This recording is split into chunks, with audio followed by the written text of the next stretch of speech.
Hello, and welcome to ASA Presents.net. Thank you for joining us. My name is Brian Snyder, and I will be your host for this edition of Author Talk. Shortly, I'll be joined by BRIAN SCHIFF and his son, BRIAN SCHIFF, as they present a fun and informative illustrated guide into the wonderful world of flying. Prepare to be entertained, intrigued, and hopefully excited about learning to fly. And now I'd like to introduce you to Captains Barry and BRIAN SCHIFF. Barry SCHIFF has over 28,000 hours in 363 types of aircraft. He has earned every FAA category, class, and flight instructor rating. He retired from TWA in 1998 after 34 years of flying everything from the Connie to the Boeing 747. He has been a check captain and a designated pilot examiner.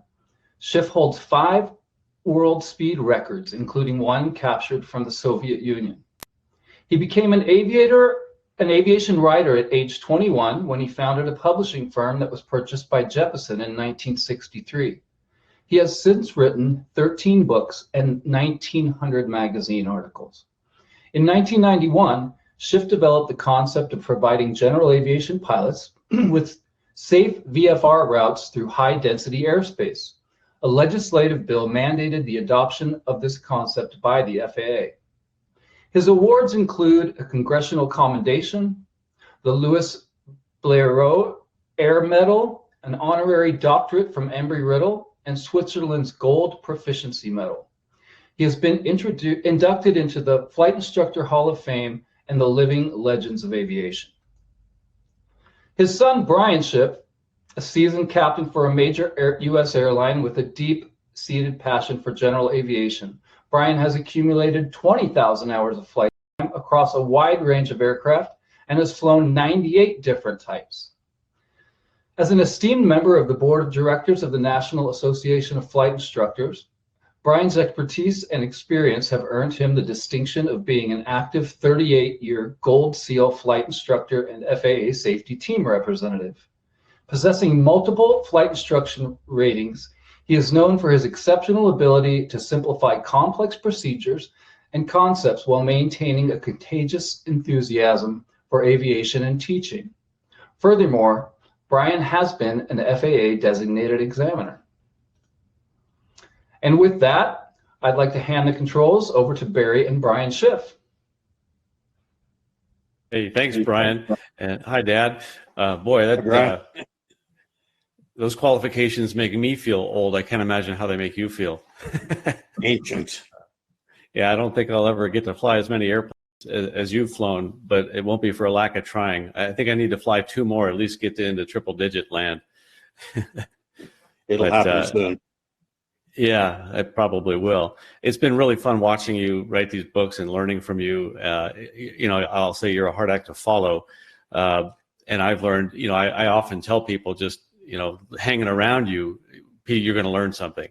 But you don't need to hang around you because of all the content that you've made available. And I still use it today with my students. And looking at this latest book that you've written, it's been fun watching you write that, because now we're looking at trying to motivate people to get into aviation. And it's such an enigmatic topic for most people. They think about aviation and it's just a magic world of things that float in the air and go fast, but how does it work? What does it do? And that's what I love about this book. It's for many ages. So I'd like to take a look at that book. We'll talk about what's in it and what is behind the man who wrote it. I know a lot of it, but maybe I'll try and share some of that with those who are watching. If we look at a little bit, we could start out with the timeline of your career in aviation. So that started first when you first took an airplane ride. Why don't you tell us about what that airplane ride was like and how that got you into flying airplanes or in aviation? Well, I was 13 years old. My parents sent me back east to spend the summer with my grandparents. And it was on a Douglas DC-4, North American Airlines. And it whisked me across the country from Burbank to Chicago, Wichita, and LaGuardia. And during the whole flight, I kept looking out at the wings, and I noticed that they didn't do anything. I know they created the lift. I know they kept the airplane in the air. But when you look at the wings and they don't do anything, it makes you wonder, how does that happen? So when I got back to New Jersey to visit my grandparents, I went to the library and I checked out my first aviation book. It was this little book here, written in 1945. And it was a complex book, really, for a 13-year-old kid. And I always thought there should be a better book to get people enthused about flying. And that's what the new book is all about. Yeah, well, that's very cool, because you couldn't just go to the internet back then and look it up or watch YouTube videos, right? Nada. Yeah. Well, that's very cool. And you still have that library book, I noticed. Is that still accumulating late fees? Yeah, I checked it out of the library and I never returned it. And I hate to guess how much I owe in overdue fees on this book. I could probably. You're going to return it when you're finished with it, right? Yeah. Yeah. Well, following up on the timeline, next is you eventually learned to fly and became a flight instructor and got paid to fly. And that's the best part is, you go work very hard so that you can pay for lessons. And now the point where you can start building time, someone's actually paying you to go fly.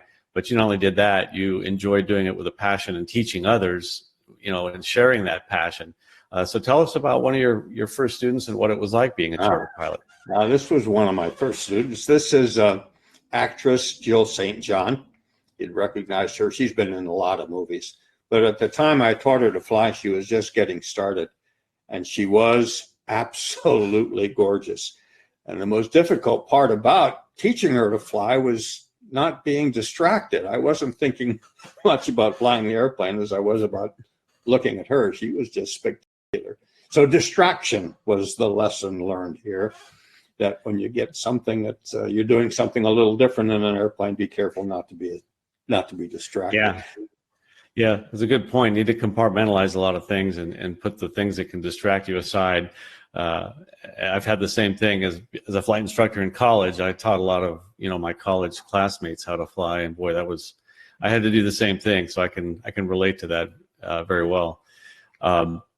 Then you eventually shared your knowledge by being published and writing about it. What made you start writing about stuff? I know that I've read a lot of what you've written. I have too.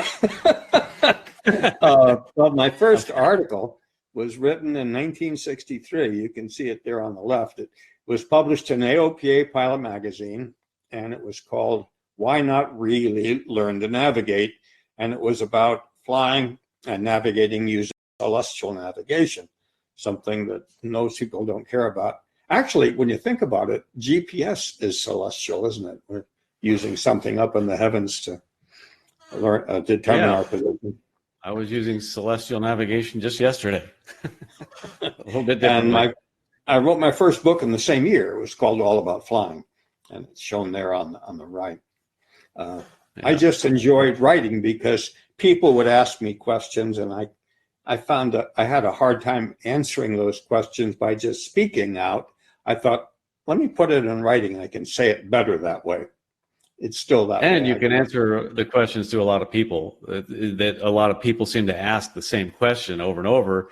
Why not have it in a written form? I started doing the same thing, and I created some of the, like instead of Cliff's notes, I made Schiff's notes on certain things that people had trouble grasping, and I made it pretty easy. And you've done that with your articles as well. And there are a lot of your articles that I still hand out to students in various phases of their flying today.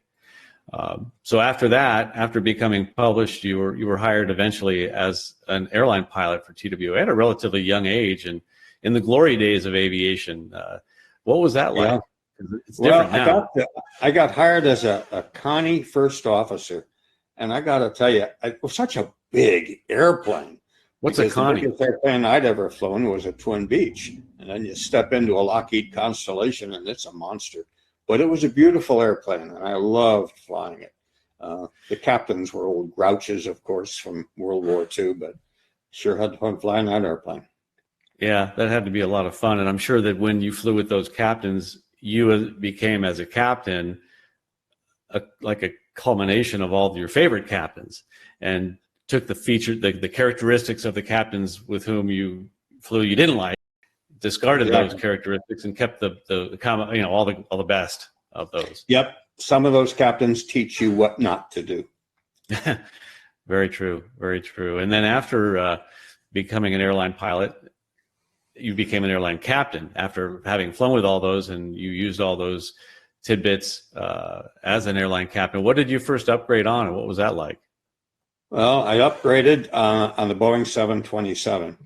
And what you and I have discussed, and I think a lot of people would become interested in, was that you and I both flew that airplane. I checked out in it in 1968, and you became a captain in that airplane for TWA in what year? 1999. Yeah, so like 31 years later. Yeah, that thing has been around a while. Yeah, it's got some hours. It's been around, and I got to do some really neat things in that airplane. But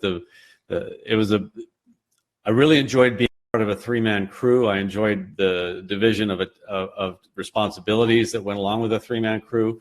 Obviously, our automation today makes that not as required. You don't need three people to do this because of how much automation we have. But I feel the same way you did. I remember you saying, "I can't believe they gave me the keys to the jet," and I felt the same way. It's like I got this responsibility with 150 people behind me and the keys to an airliner without adult supervision. How can they trust me like that? Exactly right. I'll never forget my first flight as a captain, where they let me loose in the airplane, and I was sitting in the cockpit, getting everything ready, doing the pre-flight checking, making sure all the buttons were in the right place. And a mechanic stepped into the cockpit, and he yells out from behind me, "Hey, Skipper." I didn't know who he was talking to. I just kept doing my thing. And he yelled out again, "Hey, Captain," like that. Said, "Oh, that's me." I couldn't believe I actually was an airline captain. And it was the beginning of the rest of my life, which was so incredibly fantastic. Yeah, I remember doing the same thing. And I remember everybody comes to you with questions. I remember when I was a flight engineer, a question would come to the flight deck or the cockpit, and someone would ask the captain a question. And I'm like, well, I don't know. I'm interested in hearing what he has to say about that. Then I became a first officer, and then the questions would come to the cockpit. "Hey, we got this or we got that," and it would go to the captain. And then I became one, and then all the questions came to me, and I'm like, wow, now I have to answer these questions. This is on me now. Are we going to go? Are we going to wait for our meals? Or are we going to go? Are we going to fix that? Or are we going to delay the flight? And boy, it's a lot that comes at you at a rapid pace when you are the responsible one. And I thank you for that, because I flew with you not only in big airplanes and airliners at the airline, but also in little airplanes, and watched you set an example to me as how to be in command of an airplane, and not so much to let air traffic control be in command of you, or let the airplane be in command of you. And I remember you saying things to me, like, "Don't let the airplane fly you," or "Come on, you turn into jello, get back with it," or a lot of the things that really, but mostly just watching you lead by example helped to make me the captain I am today, which I get a lot of compliments, and people try to fly with me. So that in itself is a compliment, and that comes from you, and I'm paying that forward. Absolutely is. Yeah. That's great. Yeah. So after you became a captain, then you had a wonderful career. You never got furloughed, or I think you stepped back to first officer at some point, I think, to fly the 7-4, or were you captain the whole time? Yeah. Yeah. No, I got bounced back a few times from captain to first officer and back again, it didn't bother me a bit. I was mostly a captain for those 34 years. And then, of course, in 1998, I turned 60, and the FAA said, "You're too old to keep on going." The funny thing is, that was then. I still feel like I can do it. That photograph is precious, because it's a special one for you too. I think it was my retirement flight in a 757 from St. Louis to Los Angeles, and you were my first officer on that flight, and that's pretty remarkable. And it was Father's Day to boot in 1998, and there, of course, was Brett, my first grandson, who was also on the flight. It was a remarkable day. I'll never forget that one. It was also the summer solstice. I remember that.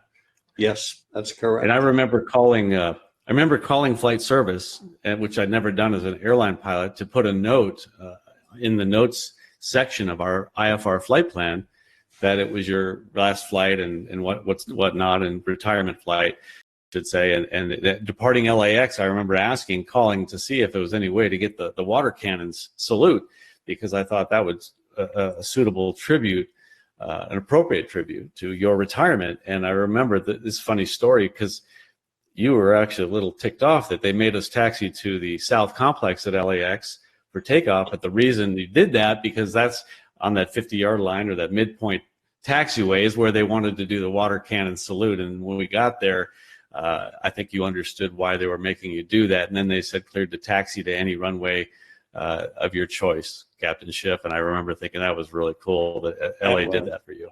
That was. Yeah. I'll tell you, the funny thing was that as the water cannon sprayed water over the airplane, I began to think, what are the passengers going to think when they see fire trucks out there watering the airplane? And I immediately had to tell them, of course, on the PA that what was going on, because they thought we were on fire.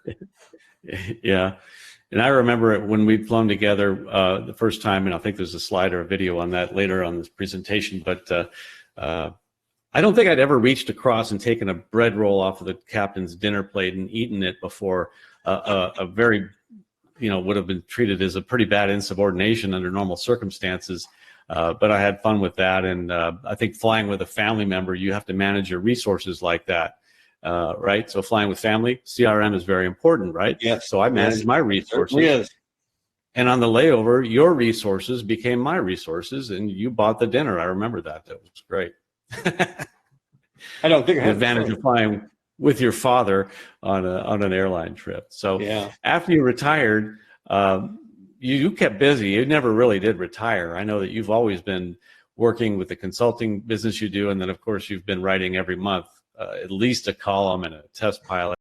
And then of course watching you write this 13th book has been fun, because I got to take some pictures. I got to see a piece of what goes into writing a book, and saw how much work you actually put into that to make it what it is. And so that became the 13th book that you've published, is this book that we're talking about that ASA published, The Illustrated Guide to Flying. Tell us about that. Well, it was my banner year. It was my 60th year of writing books and magazine articles. And I hope to keep on 60th? Going for a while longer. Did you say 60th year? 60th year of writing, yeah. Wow. I haven't even been on this planet for 60 years. I can't even relate to that long of doing one thing. You will be. It happens fast, let me tell you that. I'm learning. But I wanted to write a book that would get people interested in learning to fly, get them enthusiastic about the idea of flying an airplane. And that's what this book is about. You can't really tell by just looking at the cover, and I have a hard time doing this, but there's a lot of color in here, photographs and diagrams, and all of it not designed to teach you to fly, but designed to teach you the elements of what's involved in learning to fly. And it's a fun book to read for anyone who might be interested in learning. And I found that a lot of pilots who have purchased the book have found they enjoy it, because it's just sort of a review of basic stuff. It's a good review. And also, I wish that book was around when I was first being motivated to fly, because all the pictures, of course, would involve a lot less reading. And we'll show some of the pictures a little bit later, but a lot of the pictures, a picture's worth 1,000 words. And this really is the case here, because an illustration like that can teach a concept much quicker than reading a few paragraphs, if it's not written that easy to understand. So we'll take a look at that too. And I'd encourage anybody who knows someone might be interested in flying to share this book with someone. I fly with co-pilots now who their kids are of the age now they want to learn to fly, and I recommend this book, and it's perfect. It's a great motivator. So I recommend that. So if we dig a little bit deeper into your history of flying, you got to do some really neat things. It's almost Forrest Gump-like, the people that you've encountered along the way. Yeah. Who is this? That's me, of course, on the left. I was a 16-year-old line boy. I had just soloed. And the fellow on the right is a guy named Jimmy Stewart. And he was, of course, the star of the Spirit of St. Louis. And behind us is the replica of the Spirit of St. Louis used in the movie. And they asked me I've if heard I of him. would, guy named Jimmy Stewart played Charles.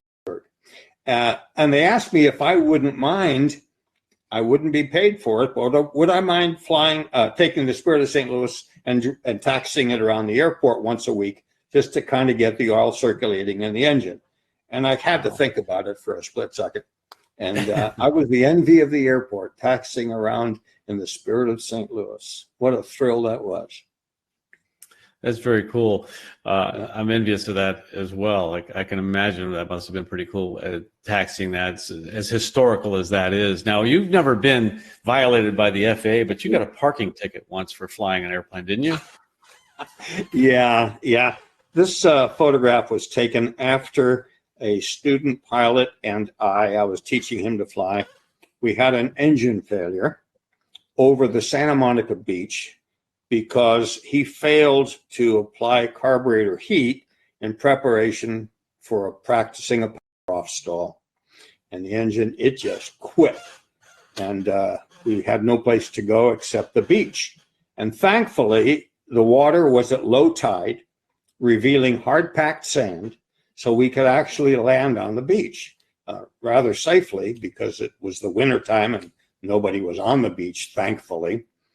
But the funny part was this police officer came, you can see him in the photograph, and issued me a parking ticket for the illegal parking of a motor vehicle on a public beach.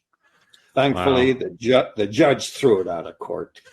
Thankfully. Yeah, I mean, I would be more impressed with the fact that you were able to land it on the beach, and fortunate for the low tide and the hard-packed sand. I mean, you can land in sand, but that better take a pretty good technique. And those wheels are a little small on that Cub, and I'm sorry, on that Champ as well. Now, when the engine quit because the student failed to carb heat, but what makes pulling the power back and preparing for a maneuver? Why do you have to pull the carburetor heat when you pull the power back? I mean, wouldn't the engine? Is it because it's running cooler, or because are you really California? Asking me because you don't know? No, I'm asking you because for Wing's credit, we have to give some kind of safety instruction on this presentation. Yeah, Explain so why. When you close the throttle, you're creating a Venturi effect inside the carburetor. And when air has to go faster, kind of like when water goes faster and you put your thumb over the end of a garden hose, it can't create or destroy energy. So if it's getting faster, it's got more speed energy, the pressure drops. Pressure and temperature are inversely related. So when the pressure drops, they're related. So when the pressure drops, so does the temperature. It gets really cold inside there just by the virtue of the air going around that throttle body, and any moisture in the air will freeze. So you get ice buildup in there. And so you put the carburetor heat on. Yeah. The question you're supposed to ask is, if I were the instructor and the student didn't turn on the carburetor heat, why didn't I notice it? If you're the instructor and the student didn't turn on the carburetor heat, why didn't you notice that if you were the instructor? Because I screwed up. Okay. Humble pie is a good one to eat as a pilot, for sure. So you turn on the carburetor heat. All that does is take the induction air, route it around the carburetor, the exhaust muffler, the exhaust pipes, the manifold, and that heats the air coming in. Of course, it's unfiltered air, so you want to make sure and turn that off after landing, of course. But so be careful with that. Pulling power back in a lot of engines, make sure you follow the engine manufacturer's advice, lest you'll be landing on the beach. But if you have to, do it at low tide, right? On the hard-packed sand. Yes. I think that's a question, isn't it, at the end of the quiz? Only if you want Wings credit, I think so, yeah. So then you got into the business of educating not just but reading material, but audio material. Tell us about that. Yeah, I got into the business of making phonograph recordings made in flight so that people could listen to these recordings, listen to what ATC sounds like during various types of flights. For example, I made a trip into Debonair all the way from Los Angeles to New York. And it's actually a double record album. And there's 2 hours of instruction in here on how to fly cross country. That really is cross country to go from LA to New York. Anyway, there were a number of albums that I produced between 1959 and 1963. And in 1963, Jeppesen came to me and said, we'd like to buy your company. And I said, okay, that sounds good to me. And I sold it to them. And there's a photograph of me and Captain Jepp, L. Ray Jeppesen. And I got to tell you a funny story about this, because you'll notice he and I are the same height. Wrong. We sat down and I was much taller than he was. And he insisted that he be given a couple of what do you call them? Telephone directories to sit on so that he would be as high as I was in the photograph. He was really, he had a complex about being short. Yeah, that's funny. And a funny thing is, I had my co-pilot on my last trip. No kidding. I was talking to him about these records that you'd made, and he curiously asked. He goes, "Were these recordings of air traffic control?" And I said, "Yeah, they are." He goes, "Wow," because I remember going into a pilot shop looking for something that I could learn how to listen to ATC IFR, and he was going shopping for a handheld radio. He saw these records in an old store and bought one. He actually told me he has one. In fact, he's going to mail it to me so you can sign it for him. But he'd love to hear that. Okay. I think that how often... That's the IFR flight, a recording of an IFR flight from Santa Monica, or actually LA, to San Francisco. Without the thunderstorm. What's that? We didn't have a thunderstorm in effect at the time. Oh, good. I would stay away from that anyway. But just listening to the radio while you're learning how to do that, I think that's one of the aspects of IFR flight that a lot of pilots are apprehensive about, is talking on the radio. You're working with ATC, reading back clearances, listening to it, an actual IFR flight on the record like that. I mean, you can't beat that kind of training, which now is real easy to do with either a handheld, or you can go to those websites, atclive.com or liveatc.com, and listen to almost any control center or approach control or tower. And it really can help a pilot not be so apprehensive. So I think that obviously was a great idea, and it was very interesting that my last co-pilot has one of those records, wants you to sign it. He'll be sending it to me. He lives locally, and I'll send it to you to sign for him as well. Oh, be my pleasure. I'd love to. You know, back in those days, that's all there was, were phonograph recordings and tape recordings. Yeah, you can't. His problem is it won't fit in his CD player now, and he has to go find a phonograph player to listen to it. Those are hard to come by. You can't put a phonograph record in a CD player either. Right. So how did you record this stuff in flight? I mean, now you can just use your iPhone and an adapter, and you can record ATC. But how did you do it back then? It was really complex. I had a good friend, Richard Summers, who was really involved in electronics. He knew his stuff. And he put together a package of recorders and amplifiers and stuff like that. You can see him on the ground in this photograph, lined up next to the Cessna 310. And we would take these trips and record everything that happened on those trips using that electronic equipment. One of them, of course, you can see there on the left, is called Tower Communications, which is a course in how to communicate with the control tower. Yeah, and they spoke differently back then. They really enunciated. The radios are a little bit better now, but we still have the phonetic alphabet that we use now in certain ways of saying numbers and such, that it still translates to today. That stuff is still valid. That's very cool. Yeah. So who else have you flown with over the years, or talked to, or met? Oh, there's a guy who flew a lot higher and faster and farther than I did. That's Buzz Aldrin. I was interviewing him for an article in AOPA Pilot Magazine, and it was fascinating. I spent 2-3 hours with him discussing what it was like to go to the moon. And right off the bat, I asked him, I said, well, what's it like when you're blasting off? And he said, we don't blast off, we lift off. And every time I'd ask him a question, before he'd proceed with the answer, he'd correct the question. It was interesting. I can relate to that. Very educational. Yeah, I have a father who does that to me every time. But he's I kept me would have straight. I'd have words with that guy. I know. You learn a lot. You learn a lot. So speaking of learning, graduating college, you spoke to a college. You gave the commencement address, didn't you, at Embry-Riddle? Yeah, I was invited to deliver a commencement address in 1989 to the graduating class at Embry-Riddle Aeronautical University at Prescott, their Prescott campus. And it was really exciting talking to these graduates. But I had to tell you something. It was, in a way, a little embarrassing. First of all, they gave me an honorary doctorate. And although that was really fantastic, I didn't even have a bachelor's degree at the time. And I just felt like a hypocrite. So some years later, I went to Embry-Riddle and enrolled in their off-campus program. I got to use a few years of credit that I already had at UCLA. And a year or so later, I got a bachelor's degree.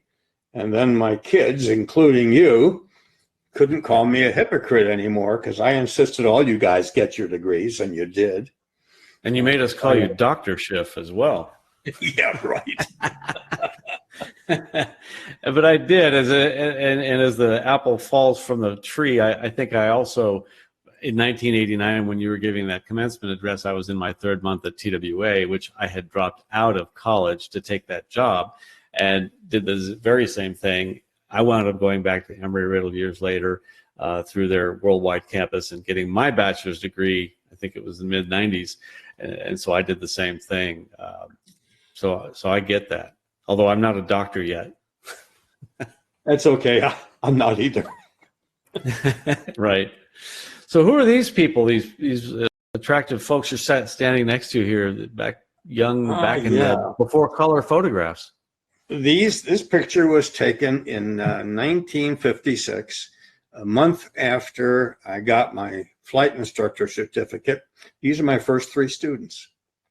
Wow. And they all soloed and all got their certificates, their private pilot certificates. And those are my first three guys. And it was really exciting. You ever wonder where they are today? I don't know where they are today, but I was a lot younger than all of them. And my boss at the flight school, Paul Bell, said, Barry, don't tell them that you're only 18 years old because they're not going to have any faith or trust in you. And so I never did tell them how old I was. There were some people who would have been upset by having an 18-year-old flight instructor. But us 18-year-olds were pretty enthusiastic about it and having a lot of fun and really enjoyed teaching. Yeah, I remember doing the same. And I later flew with pilots who became, my students who became professional pilots, or I'll hear from them later, and lo and behold, they're on the same seniority list that I'm on. And I taught them to fly. Yeah, so they made it despite my teaching. There's only one thing greater, and that's teaching your son to fly. I can relate to that. That was great. That was great. Yeah, we're working on that. Yeah, because you taught my grandson, your son, to fly, and that was pretty fun too. Yep, just paying everything forward. It's a lot of fun. Hopefully he'll do the same thing. So who is this? This guy looks really familiar. I think I've seen him before. Yeah, well, everybody's seen him. Everybody has seen him fly an airplane. That's me on the right, of course. And the fellow on the left is someone you do not want to emulate in the cockpit. That's Robert Hayes, who was the star of Airplane. He played Ted Stryker, the nervous pilot. And he's a private pilot. He's a licensed pilot. And he was really acting in the movie. I'll never forget watching that movie. The first time I saw it, I was laughing so hard that my stomach hurt. I left the theater having to literally hold my stomach. It was so hilarious. Yeah. So we're entertained by a lot of pilots, but you also did learn from some other pilots, truly. And one who just continued to teach as long as he was alive. One of our favorites. Yeah, he's one of our favorites, is right. That's Bob Hoover. And every time he would have a few minutes to spare to teach me something, I sat down and I listened because he had so much wisdom that he could pass along to guys like you and me. For example, he's the one who famously said, if you're going to have to crash land an airplane, fly the airplane through the crash, and you'll have a better chance of surviving it that way. And he taught so much that I could make a list of items that were Hooverisms that I loved passing on to others too. He was a great pilot, not just because he flew an airplane so well, but because of his attitude and enthusiasm with others. Yeah, I could listen to him for hours. I've heard him speak, and you always learn something every time you listen to him. Yep. Yeah. Some other people that you've encountered along your way, who are these people? Oh, yeah. I was invited to speak at the Air and Space Museum in Washington, D.C. when I was appointed the national mentor for AOPA. And there were three others who also spoke at the museum. On the left, there's Phil Boyer, who was the president of AOPA at the time. Patty Wagstaff, of course, a young lady in the middle, who was the all-time women's, I think, regular champion aerobatic pilot. I don't know what categories, but in many. And the fellow on the right, he knew something about flying too, a guy named John Glenn. And that's me. I'm the second one from the left.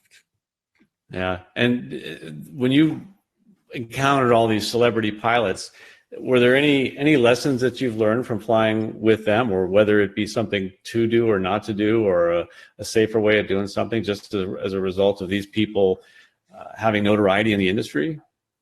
Notoriety had nothing to do with how well they flew or taught. I found that most celebrities, no matter how famous they are, were just like you and me. I mean, do you remember when you and I met King Hussein, a guy we'll talk about a little later, and we sat with he and his son and you and me in a little anteroom, and here were four pilots just talking about flying, just like four guys would at any little fly-in or something like that. The fact that people are famous means nothing. If they fly, they're usually pretty nice people. Yeah, I think that the aviation transcends a lot of the differences, or even the hiety of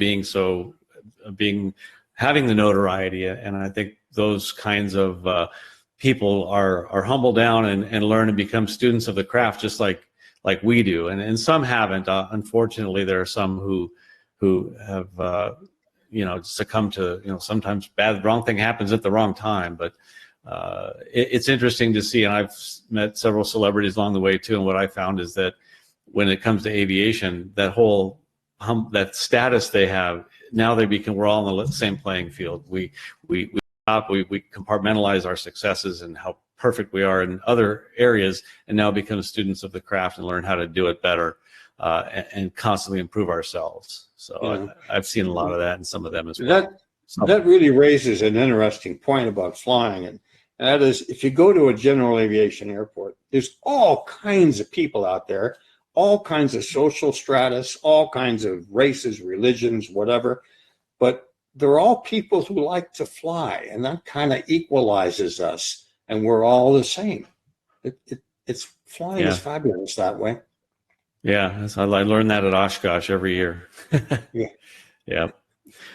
Thousands of times each time. Yeah, hanging out with 100,000 of my best friends. Yeah. So what's going on here? Who are these people? Why are they congratulating you?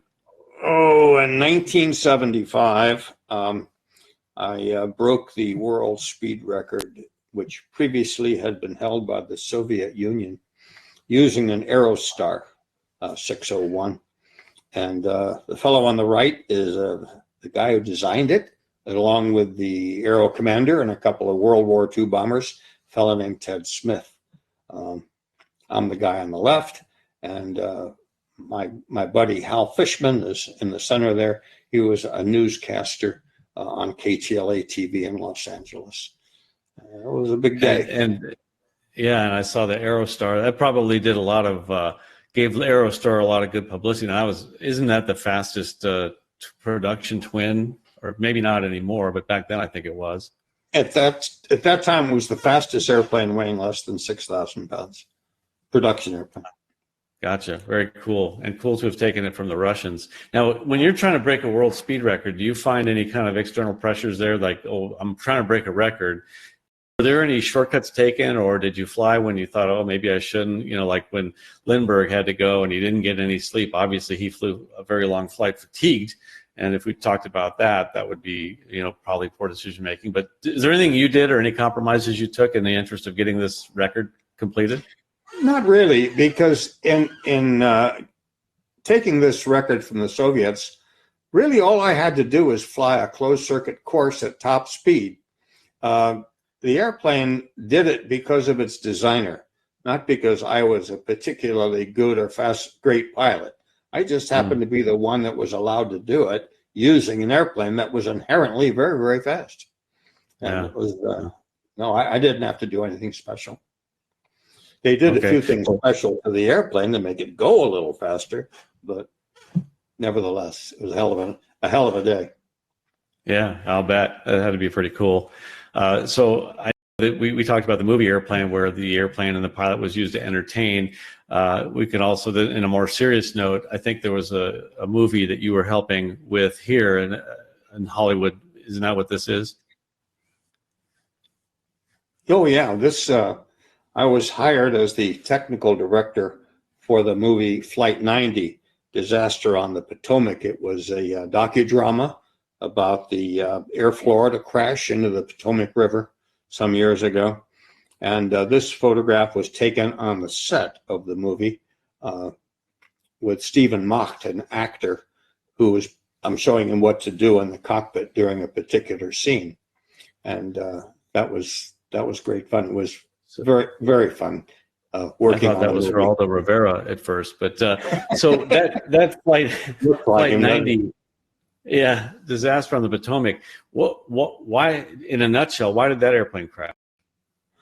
Well, the airplane crashed because of icing on the EPR gauges, on the EPR instruments, the probes that sense the amount of power being delivered by the engines.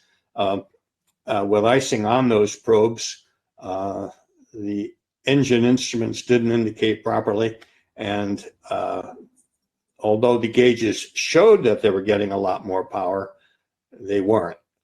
And all they had to do in a case like that was interesting, is push the throttles all the way to the firewall. They had the power available, but they believed gauges that were working erroneously. And that so the power gauges were telling them that a high power setting, probably they thought it was too high, and that's why they were pulling it back. Yes. Yeah. So what the gauges just operated erroneously. Now, I don't remember if they had the heaters at that time and failed to turn them on, or was it that where they failed? I don't remember. They never turned them on. Never turned on the anti-ice. So it's kind of like if you went up in a light airplane and didn't turn your pitot heat on, went into the icing conditions, and now you've got false airspeed indicator, when all you had to do is do the checklist, be thorough about accomplishing all the procedures that were set forth, like turning on the pitot heat. In this case, it was probe heat for the EPR gauges. Yeah, it's analogous to that. Sure, same thing. It just boggles my mind to think that all I had to do is flip one switch that should be on for every takeoff, and it's listed on the to-do checklist, not a to-do list, but the checklist to make sure. And it just indicates to me that, and I see pilots read the checklist but not really look at things. There's a lot of expectation bias, where you think you're gonna. You've flown hundreds of times. You know that you've said, yeah, the heat is on, and you go through and you read you go through the motions of reading the checklist, but don't actually look at the switch and see it's on. Yes, and I think mechanical. They say that the accident really was attributable to the fact that these pilots had really never flown in icing conditions before. Wow. Remember, the airplane was Air Florida. They never had icing down there in Florida to worry about on takeoff. And this was a new airline, new pilots to the airline, and they just didn't have the experience. Wow. Well, we're at a phase in our industry right now where a lot of pilots are coming in with low experience because of the demand for pilots. But what we're seeing is a pilot could go through his entire instrument rating, go all the way through ATP, and never have flown in a cloud. and come to the airlines, be an airline pilot, and still never have been in the cloud, let alone experiencing icing conditions. And then they're going to upgrade in a very short order.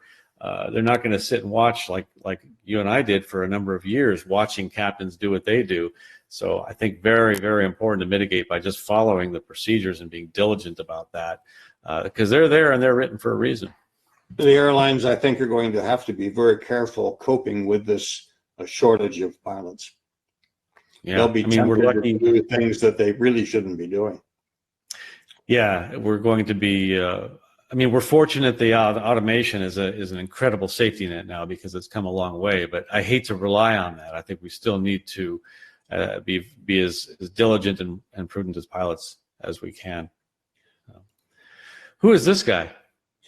Oh, that guy. He Vinny? is the designer of one of the greatest little airplanes ever designed, the C.M. Marchetti SF-260, an Italian little airplane. It's very popular here in the States, as you know. And that's the designer, Stelvio Frati. And I was invited to Italy to fly that airplane when it first rolled off the production lines, and got to be the first American to fly it. And it was a lot of fun. I also broke another world speed record using that airplane. Oh, cool. And you did take me up in one of those and give me some duel in one, I remember, in Santa Monica. Did you write about flying that airplane? Oh, yeah, a number of times. So there's some articles out there about that, too. Very cool. Yeah. Now, a lot of people ask me what it was like, growing up being, pilots who've been in general aviation, know who you are. And then they see my last name and they say, "Oh, you related to Barry Schiff?" And I'm like, "Well, I've learned to ask if you owe them money before I answer that question." But generally, it's good to admit to it. And they say, "What was it like growing up with you?" And I said, "Well, it's like growing up with your, a very good aviation educator and Chevy Chase all at once, because you were very fun when we went on vacations and made learning enjoyable and fun. And so here you are doing that as well. You did that for these videos. What was this like? And why are you sitting in a bathtub, and why are you riding a tricycle?" Well, I was very much involved as a on-camera performer and writer for ABC's Wired World of Flying, which was a series of aviation video magazines. And it was interesting because I was challenged to come up with creative ways to teach principles that were not easy to understand. I'm sitting in a bathtub with a model airplane because I'm trying to demonstrate how to ditch in a light airplane. And I just use the model and I use the bathtub water to demonstrate how to do that. I'm not going to really ditch an airplane, so that was the method I used. And on the bottom picture, I'm riding a tricycle, of course, and where that leads to. I'm trying to teach the difference between the stability of a tail dragger and an airplane with tricycle gear. I mean, if you take a tricycle gear airplane and push it backwards, what happens? It rolls over on its back. But if and you push it the other way, that. it's stable. So it's same difference between airplanes as there are between bicycles. Right, and I remember watching you in this video. You pushed the tricycle forward and let it go, and it just shimmied, but it kept going straight. You turned it around and pushed it backwards, and it rolled over and tumbled on its side. And that's at the airline, we call this a foot stomper. Because the center of gravity was aft of the mains, and yet it was forward of the steerable wheel, which was. You mean because you're gonna ask a question about it? Might see it later. Might see it later. Might see it later. Yeah. You mean the answer is something about the center of gravity behind the main gear? Yeah, and so is the steerable wheel, something like that as well. Something like that. Exactly, but that's always fun watching your old man, and I use that term loosely. Riding a tricycle. You can say old man now. Yeah, I can, but I feel old myself. If I feel old, how does that make you feel, right? Older. I mean, I can't imagine when I first see my son or my kids have gray hair. That'll be a little bit of a wake up for me as well. Just as long as I can keep flying. Yeah, yeah. Well, you're still good at it too. I'll say that. So when you're sitting in the bathtub, I'm sure you gave a lot of thought to ditching aircraft when you were doing some of your favorite flights. What were those? Yeah, this was great. This was my favorite flight on TWA. I used to love going back and forth between LA and Honolulu. We had these 26-hour layovers in Honolulu. You'd go there and have a non-alcoholic drink underneath a banyan tree or something. Go to sleep that night, wake up the next morning and go soaring out at Dillingham Field, which is on the northwestern corner of Oahu. And I loved soaring in Hawaii because of the ridge lift. You could just stay up all day long. In fact, that's where I got my 5-hour endurance flight for my silver soaring badge. But that's another story. That's also where you taught me. I flew some of those trips with you later as your flight engineer. And we laid over in Honolulu, had a drink, took our nap, went flying, and you signed me off. And then I remember taking my check ride out there after you trained me in gliders, flying on those ridges at Dillingham there on the north shore of Oahu. And what a blessing. And subsequently, I did that on my layovers, and I'd take my favorite crew members with me and give them rides. And that ridge lift was wonderful. It was those trade winds were so reliable. They're always there, and they just right up the mountain, and you could just go back and forth as long as your bladder could let you.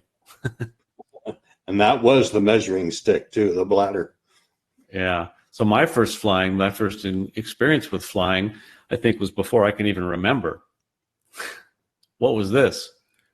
Yeah, you were flying in a light airplane in your mother's stomach, I guess. She was in her about to enter her 9th month of pregnancy while she was about to solo. And she did, in fact, solo while she was pregnant. And let's face it, it made her awfully safe being in that condition because she couldn't pull the stick back far enough to stall the airplane. So she was really safe. So there was my first role as safety consultant. That's exactly helping right. to keep her from stalling the airplane. But Yeah. was it really a solo flight if I was on board? That's a question, isn't it? That was interesting. But eventually I soloed as well. You were my instructor. You signed me off. And I didn't appreciate what that takes until I had to, I signed off my own son to solo. And that was, that's an eye opener, and you really want to make sure you get it right. You always do, but it's especially different when it's your son. And I remember this day as well. Oh yeah. In fact, I still have the T-shirt cut off. It's a little faded now, but I still have the same one that you cut off right there on my shirt. Yeah, well, that was great fun. That was 1983 on your 16th birthday, and I remember you were excited because you soloed on the same day you got your driver's license, but you wanted to solo first. That's right. It was important to me to do my first solo, and I think I had 200 hours, and I tell that to people when they Brian are not quite soloing yet, and they think 15 hours, why aren't I soloing yet? I'm like, what? 200 hours when I solo. There you go. So that was a good landing, by the way. That was a great landing. And I remember that airplane, the difference in performance, after you got out, that was amazing. And now I know how my students feel. I know to warn them the same thing, but that was a lot of fun. So we flew together there. And then the first time we flew together as crew members on the same airline flight in 1991, I remember this was a lot of fun as well. This was huge for both of us, and I remember you put it so poignantly at the end here. Will be as memorable as when he first soloed on his 16th birthday. And like me, he'll continue to be awed by a world of experiences and sensations about which ordinary people only dream. That lofty perspective forms the bond that unites all airmen, especially when they're father and son. And I think that statement lends toward the camaraderie that you mentioned earlier about how pilots have share that in common, and so it kind of gives us that bond. So, that was a trip to Berlin, our first airline flight together as crew members on the same flight. Right, first layover, I didn't have to pay for a meal. I remember that. I remember we had a good time watching the street entertainers, and but more so just flying over there with you, and watching how much you could actually sleep on an airline. No, I'm kidding. Watching you in command of an airliner was really cool, I got to say, and that was a huge motivator for me as well. Well, watching you and at the flight engineers panel was pretty much of a thrill for me too. Well, and you didn't know what a flight engineer does because you never got to do that. Never. Nope. Exactly right. Yeah. So then you wrote your first novel. Yep.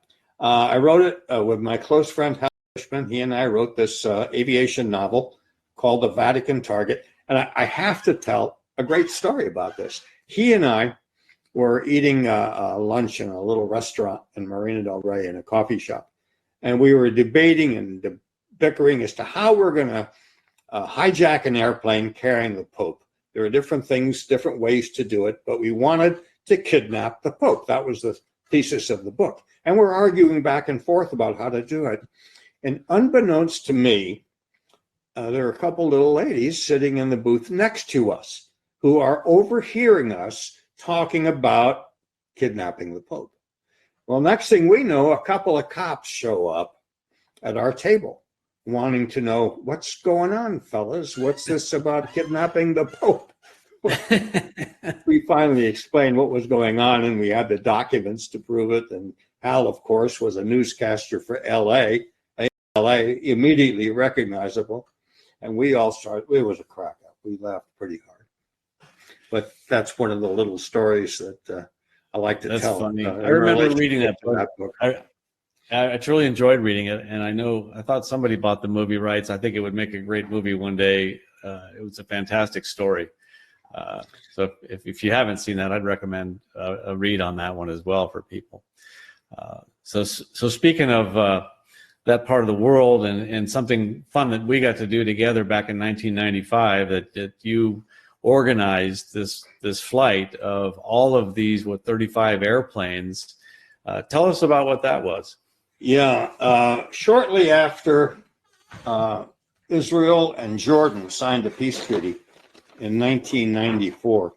This is a copy of the peace treaty that we got from King Hussein.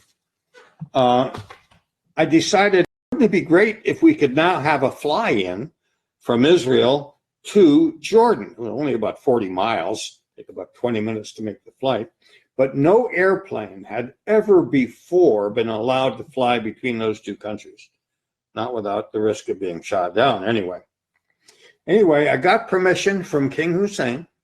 I got a hold of him, and from Prime Minister of Israel, Yitzhak Rabin, who also gave us permission to make a fly-in between the two countries.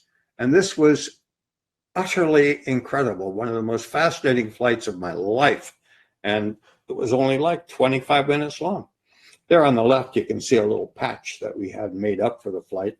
There were 35 airplanes, as Brian said. 135 Americans, Israelis, and Jordanians made that flight. Really. And I remember when we landed and we got there, we were greeted by none other than the king himself. And before he spoke to the entire group of 100 and some odd pilots, we were in an anteroom, just the four of us, two father and son teams, talking aviation. Yep. Left to right is Prince Faisal, the king's son. In the white shirt, that's me. The little guy, but big in heart, was King Hussein. And of course, Brian is on the right. I have to tell you that before we made that flight, there were entry requirements published for every country that you would fly to around the world. And this is what the entry requirements were to fly into Jordan at the time we made that flight. I'd like to read them to you. It said, passport is required. However, citizens of Israel and members of the Jewish faith are not allowed to enter Jordan's territory. That was one of the requirements. And the next requirement said, aircraft registered in Israel or other aircraft on flights to or from Israel are not allowed to overfly or land in Jordanian territory.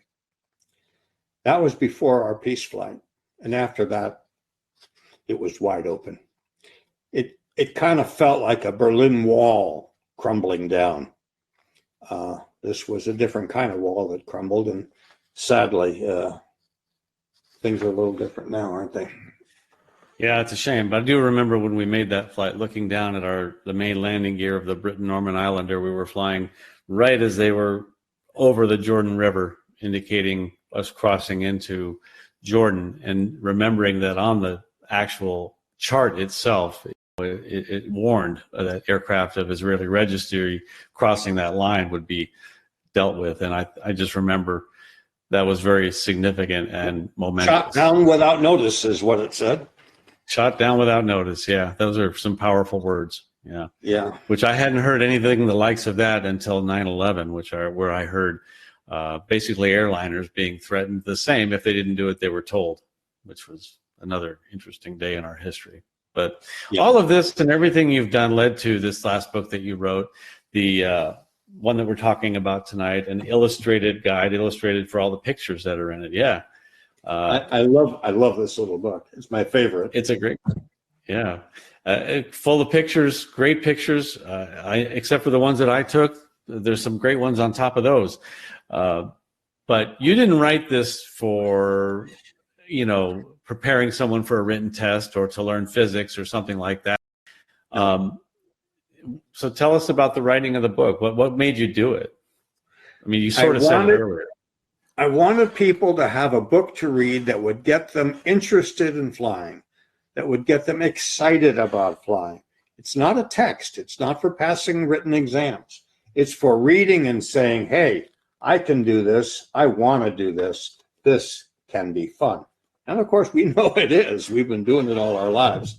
We wouldn't be doing it if it weren't fun, would we? But that's the purpose of the book. It's not a text.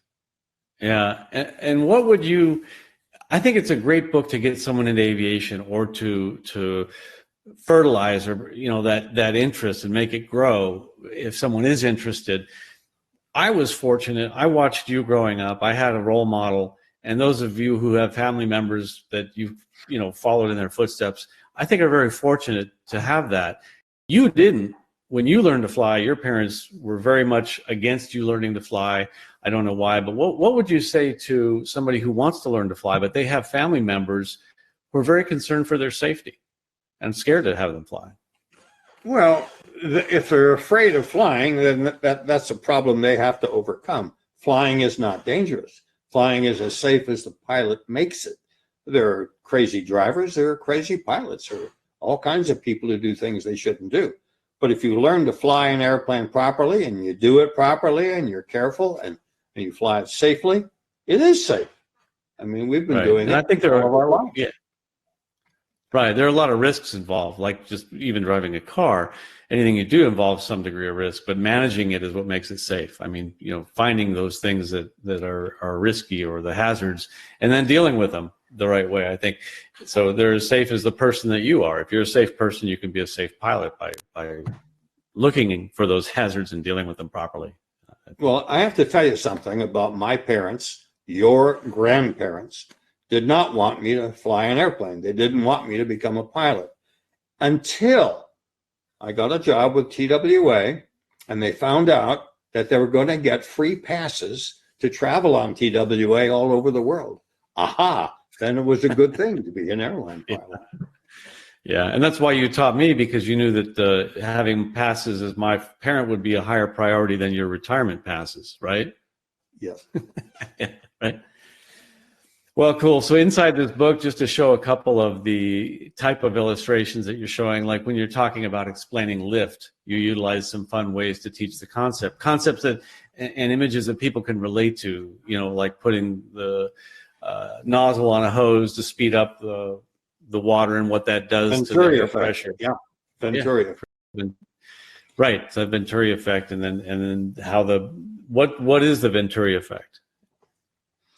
Well, it's when you narrow the nozzle of a water hose, the water comes out a lot faster. And if you open up the nozzle and you make it wider, the water comes out slower. So the Venturi effect has the effect of controlling the speed of fluid coming out of anything flowing, As long as there's a nozzle, the size of the nozzle will determine the speed of the water. And then the speed of the water or the fluid will determine whether or not there's a reduction in pressure, as shown below. If you blow between two ping pong balls, or allow a ping pong ball to get near a faucet, or blow through what do you call it? Paper? No, A straw? A straw. When you blow through a straw between two pieces. He was trying to come up with the English word for that thing. Yeah, I only know French. And anyway, those were the examples for the Venturi effect and Bernoulli's effect, which help to explain lift and why airplanes fly. But there's a better way to do it. There's a better way that I enjoyed using to teach people. Where did I put it? And I think, like you said earlier, a picture's worth 1,000 words, and you can try these at home, with a ping pong ball or paper, and do this same experiment and prove to yourself. You would think that when you blow air past something, it would push it away, and you would think that water flowing over the ball would push it away, but it doesn't, in fact, and it's speeding up as it goes around the curved surface. Just like if you were to do, I think, what you're about to do, and there's also a picture of there's a cute lady who happens to be your wife, and you're really, really lucky to have that gal. She is demonstrating lift, the principles of lift. It's my favorite way to show why a wing develops lift, and that is blowing over a curved surface. And if that were a wing, it'd be lifting. That's lift. That's all I need. It's all you need to know. Yeah. So what is the Bernoulli principle? What is that, and how does that play into the equation? Well, there's the Venturi effect causes the air to speed up, and that, as a result of the Bernoulli effect, causes the pressure to reduce. Got it. That's right. There you go. All right. Also, you talk about blind multi-engine aircraft in this book, and what it's like and when one engine fails, and really it demonstrates it very easily. If you just think about, like, what you have, a picture of a rowboat here, and you just stop rowing with one oar, what's the rowboat going to do? It's going to turn. In fact, that's how you turn it on purpose. Right. And so, a lot of great images and graphics of how things work, which is really cool. You also went into how GPS works, which for most of us, I think, is just pure magic. We just we turn this thing on. It is magic. How does it? Yeah, there's got to be more to it than that. It tells us where we are, unless, of course, the military has a NOTAM out for GPS jamming going on, which I'm not sure what to do with that, except have a backup form of navigation. But how does the GPS know where you are? Well, it utilizes 3 satellites and determines where it is with respect to circles of position relative to those satellites. It's a little complex to explain here, but if you show the 3 diagrams, here's one satellite diagram, and the next one is an additional satellite with another circle of position, but that only gives you 2 possible points where you could be. So you need a 3rd satellite to give you a 3rd circle of position, and where the 3 circles intersect at a common point, that's where you're located. That's your position. That's basically how GPS works. Yeah, except in the case of GPS, it's actually a sphere of position, but don't need to explain that. Don't need to complicate it. This is analogous. It is. And understanding that it's basically several satellites can tell how far you are from that satellite. And where all they know is you're on this sphere somewhere, you're on that circle, and satellite number 2 knows you're on that circle, and satellite number 3 knows you're on its circle. And yeah, like you said, where they all intersect, that's where you've got to be. And with the case of spheres, you get a 4th one in there, and that's how you get your altitude information. You need at least 4 satellites for that as well. Yep. You might read that later as you progress through this Wings credit course as well. A lot of good information, a lot of great images in this book, photographs, illustrations, really cool. But this is your 13th book. What other books have you got that ASA published? ASA publishes 6 of my books that are currently in publication right now. 3 of them are The Proficient Pilot, volumes 1, 2, and 3. Another book called Dream Aircraft, about flying different kinds of unusual machines. Then, of course, there's this current book we're talking about. A fun book that I've always liked, it's one of my favorites, is the book Test Pilot, 1001 Things You Thought You Knew About Aviation. It's got a lot of fun stuff in it. For example, we park our airplanes in a hangar. Well, why do we call it a hangar? Where'd that come from? We don't hang the airplanes. It's a hangar. Anyway, it's a French word, hangar, which means outhouse or shed. And that's where we keep our airplanes, in the outhouse. We use a lot of really weird terms in aviation, and I know that I've had a lot of fun learning and using that trivia with my co-pilots at work and with my students. And there's a lot of those great ones throughout that book with all your test pilot questions. And how you remember all of this stuff is beyond me. Many pilots with your experience would say they've forgotten more than I've learned, but you seem to retain it. And I still, to this day, love to have you as a resource, and I'm very fortunate to have someone like you to call when I have a question, which is quite often. Well, sometimes it's a blessing and sometimes it's a curse. Learning and remembering all of these little pieces of trivia. I used to have an employer when I was a young flight instructor who used to say to people, hey, there goes Barry Schiff. He knows more stuff about things that no one cares about than anyone else I know. Not nobody cares about. Yeah. I try to learn as much as I can about the airplanes I fly. And if I see one that I've never flown, I'd be hard pressed to tell you what it is until I've flown it. Then I'll memorize what kind of airplane that is. But I tell you, nowadays it's difficult. You look at the corporate jets out there now, and there's so many different kinds of, I mean, I would venture you probably couldn't even tell most of them apart nowadays. Yeah. But anyway, it's a really cool book. I've got mine sitting here. I carry it with me when I fly because I'll give the copy I'm carrying to my co-pilots and say, look, and show this to your kids if they're at all interested, or if you want them to become interested. I think you've done a really great job with it. Thank you. The final point I want to make about this book is that it reflects my enthusiasm and my passion for flying airplanes. And I find that it's wonderful for those who just think they might like to sit in a cockpit and fly themselves someday. It's a great inspirational tool, I think. I think it does a good job at doing that. Yeah, absolutely. So I know that there may be some questions. Are there any questions that anybody has that they'd like to pass forward to ask them? Looks like there's a couple of questions here that you haven't answered yet. Back to the Spirit of St. Louis. Is it hard to taxi with no front view? What is the technique for that? Well, first of all, if you look carefully at that replica, the panels that were covering the nose of the airplane were removed so that you could look straight ahead and taxi the airplane. So that's what the replica has. But when they made the movie, they'd put the pieces of aluminum back over the glass panels in the front, and you'd have to look out the side one way or the other to taxi the airplane. And make S-turns. Like today, a lot of tail draggers, you can't see over the nose when you're taxiing. So you have to make gentle S-turns across the center line of the taxiway and look left and right as you're doing so, and be prepared to stop.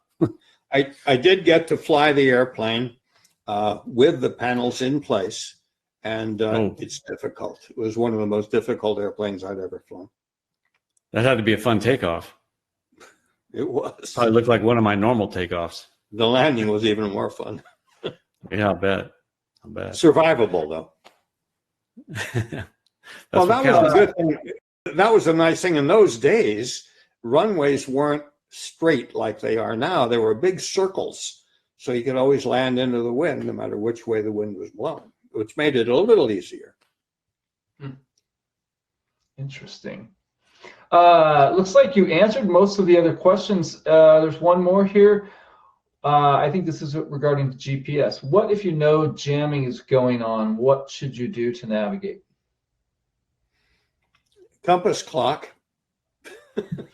Compass and clock. Brian, I think Brian. if you see I get frustrated with that. I'll take this one because I still see there's two of them out right now. At White Sands, they're jamming, and it's a 400 nautical mile radius. And then there's another one in Louisiana where they're jamming. And I experienced this the other day where all of a sudden you might have a Garmin, you might have an iPad and your iPhone, and you have maybe 5 GPSs in your airplane. None of them are going to work when you experience this military jamming of the GPS signal. You better have another way to navigate. And so when you see this NOTAM, be prepared to use a VOR, even if you have to get a handheld as a backup. My airplane, I only have GPS in it. So I'm considering buying a handheld radio that has a VOR in it that I can use, getting vectors from ATC, because they certainly understand. When I told ATC that we lost our GPS, they said, yeah, you and everybody else just fly this heading.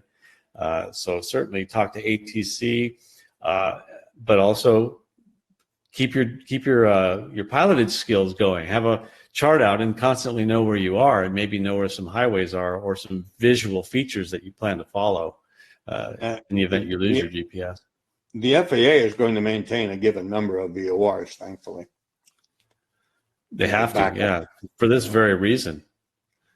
Yeah. I know there's a lot of talk going on right now among an industry group talking about what is going to be the procedure that we're going to recommend if you encounter a loss of GPS, because it's a real thing. And it happened to us in the airliner the other day. And like I said, we can switch over, disable the GPS input, and simply use our inertial reference system.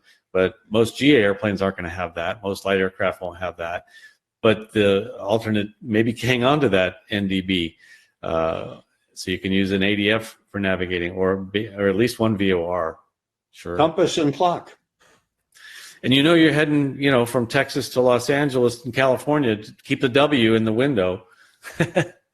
Well, when we flew from Honolulu to California, we always felt if we lost our navigation, just keep flying toward the northeast. And if the terrain becomes white and green, turn south. If the terrain is brown and parched, turn left and go north, and you'll get to LA. So you need to know your geography, just like That's that. all. Yeah. Well, when I go to LA, if I see everything turns flat and blue, I've gone too far. Yeah. All right, guys. One more question real quick. What happens when you fly too high to breathe, right? I'm assuming that means, yeah. What happens when you get so high, and how does that affect your breathing? Well, the higher you go, the more difficult it becomes to breathe, obviously. You mean in a non-pressurized airplane and without an oxygen system? It's just a general question about how how do pilots handle oxygen issues at higher altitudes? Well, in pressurized airplanes, you don't have to worry much about it because the airplanes are pressurized no matter how high you go, right. At least if you're within the legal limits of the airplane. Otherwise, you can use oxygen systems, which allow you to go pretty high. But without oxygen systems and without pressurization, there's a limit to how high you can go. For most people, this can be anywhere from 10 to 12 to 14,000 feet, depending on the individual and his physiologic condition. Right. And everybody's different. It's important as pilots, what your symptoms are if you start becoming short on oxygen or hypoxic. I tend to laugh and joke around a lot. I remember having this happen to me. You get a euphoria, like everything's going to be okay. And I started laughing. I had a giggle fest. And I realized, hey, I've had this happen before. I might be hypoxic. So recognizing your own symptoms, blue fingernails are also, and blue lips, your extremities become discolored is a sign of a loss of oxygen. And at night, your vision, just above 5,000 feet is all it takes for your night vision to be compromised because your eyes need more oxygen at night. And the supplemental oxygen, like Dad said, breathing oxygen through a mask is a supplemental. In fact, it's required if you go above a certain altitude as well. But pressurized aircraft like the airliner goes up to the 30s, in the mid 30s, 1,000 feet. But the cabin is pressurized, so it's simulating an environment where you're down low at a lower altitude. So some years ago, the Air Force gave me an indoctrination instructional flight in a U-2, and we went up to 75,000 feet plus. And there you're wearing a pressurization suit. In case you lose cabin pressure, the suit itself expands and provides pressure for you to breathe. We can fly pretty high these days. In fact, there are those who fly in space. No oxygen outside at all, but they do have pressurized systems. Right. Yeah, and I know the FAA has their chambers where you can go learn what it's like to be low on oxygen in a safe, controlled environment, and you can learn what the symptoms are like. They'll have you write your name and say your name and ask you basic questions, count to 3, and then do it backwards and things like that. And it's an eye opener to watch yourself under those circumstances and realize how compromised you are. So it's a good question somebody asked. By the way, blue fingernails and blue lips is getting to a point where it's almost too late. True. Yeah. Mm-hmm. Yeah. All right. Well, Barry, Brian, thank you so much for taking the time to give us a history on all of the incredible things you've done, the people you've met, the people you've flown with, your own experience of teaching your son to fly, and now he has his own career too. This is just great.